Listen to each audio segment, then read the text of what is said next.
I'd like to thank, first of all, About Face Media for that outstanding video.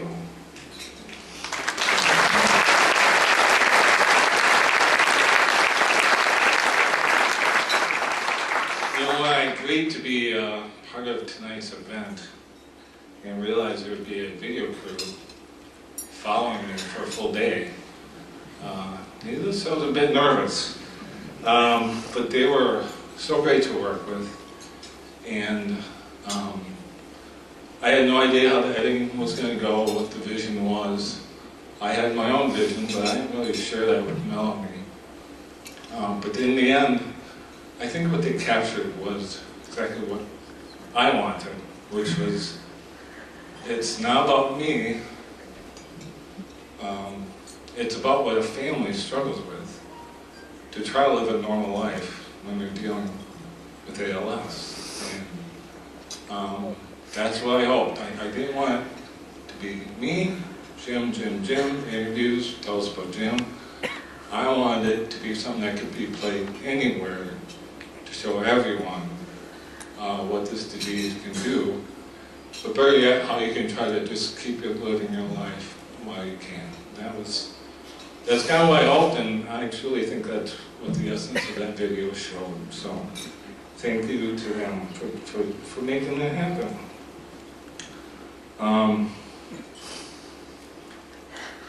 You know, I was here for the first time last year as a guest of Melanie, and she kind of had to poke and prod me and say, come on, you'll like it. And I think she was a little surprised I actually showed up by myself and sat at her table.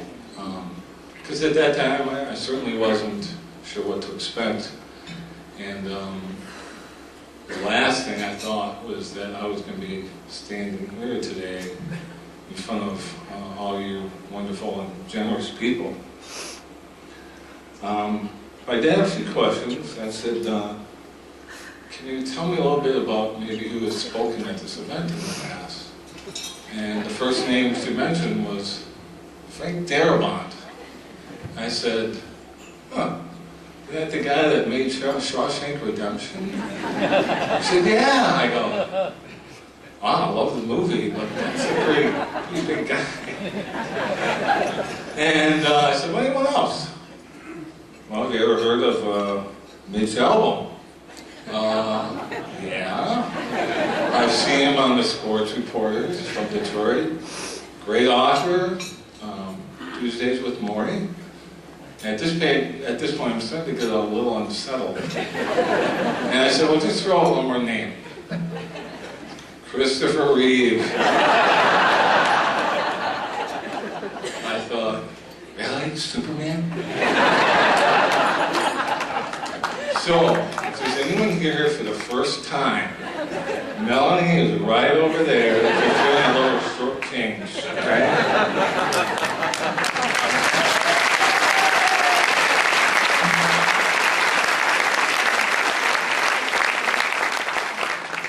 But seriously, after thinking about it for a while, I realized that A, what a tremendous honor it would be to do this, and the truth is, I wish I wasn't standing up there today, and that I and my family were not dealing with this disease. But this is not a famous person's disease. It is truly a common person's disease in whom it strikes. I was busy living very normal life, you know, much like Jeff Kaufman, Rich Pinella, Rebecca Bell, just to name a few, when a slight cramp occurred in my hand. And somebody worked out and did a bunch of things. I didn't think much of it. But after a while, it never left, and I went and saw some neurologists, and they couldn't figure it out. So they sent me to the wonderful Dr. Barkhouse and his team. And I had the EEG completed, and like some people, an ALS diagnosis was not available at that time, but rather I was told I had a motor neuron disease. and given the kind of the worst case and best case scenarios. Like an idiot, I Googled the worst case scenario. Okay, and now a few things stood out. First was the fact that there was no cure and really nothing on the market to slow down the progression of the disease. And I thought to myself, really? In the 70-something odd years since Lou gave his speech, we hadn't found much progress. At the same time, we live in a world where we put a man on the moon, and when there was a deathly illness called AIDS, the world just went into action, and they found things to help those people, and rightly so. And to me, that's really unacceptable. Secondly, was the fact that the speed at which it progressed on average. And this possibility called ALS was really the cloud that followed me and my family for a few years. Because the symptoms are really relegated in my right hand, after a year I wanted to get a second opinion because everything I read said, this can go quick, and I was convinced I didn't have it. So I did get a second opinion at Mayo, and my wonderful wife said, do you want me to go with you? I said, heck no. I'll deal with this. I'm going to poke and prod for a few days. We'll get the correct diagnosis, and it'll be fine. So I drove by myself to Mayo Clinic and spent those 3 days poking and prodding, and sat down with the physician at the end.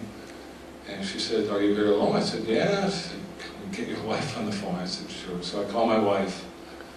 And at that time, I was told I had probable ALS.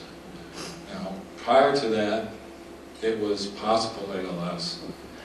And I can tell you that mentally, the difference between probable and possible is immense. And all I can say is that difference brought on a devastation like no other. And I felt that devastation, I heard that devastation by sounds on that speakerphone. So needless to say, that 4-hour drive back home was very long. However, if I can get the page. There we go. But however, it still wasn't not a definitive diagnosis. And that day would not come until fall of 2010. That would begin the new phase of my life. I felt like my career, professional career at AZI Pharmaceuticals was really hitting its stride. I was doing everything I wanted to do for my career. However,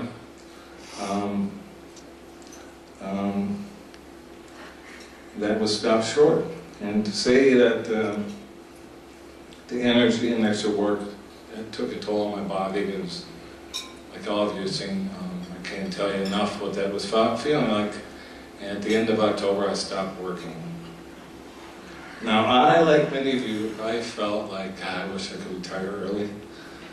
Well, let me tell you, when you lose what is the essence of a big part of your life, there's a huge void to fill. And I've dealt with this emptiness a few times in my life. And then once again, I had to return to what I call my 3 F's. My faith, my family, and my friends. And that helped me really to move forward again. Each day we wake up and we have a choice to make. We have that choice with our attitude. And my attitude was not to give up,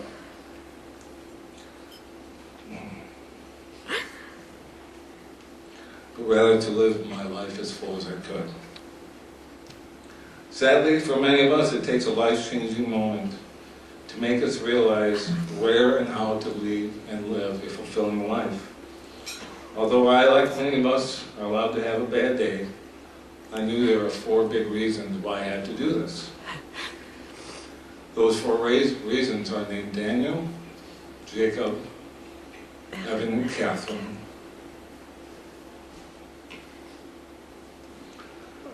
The situation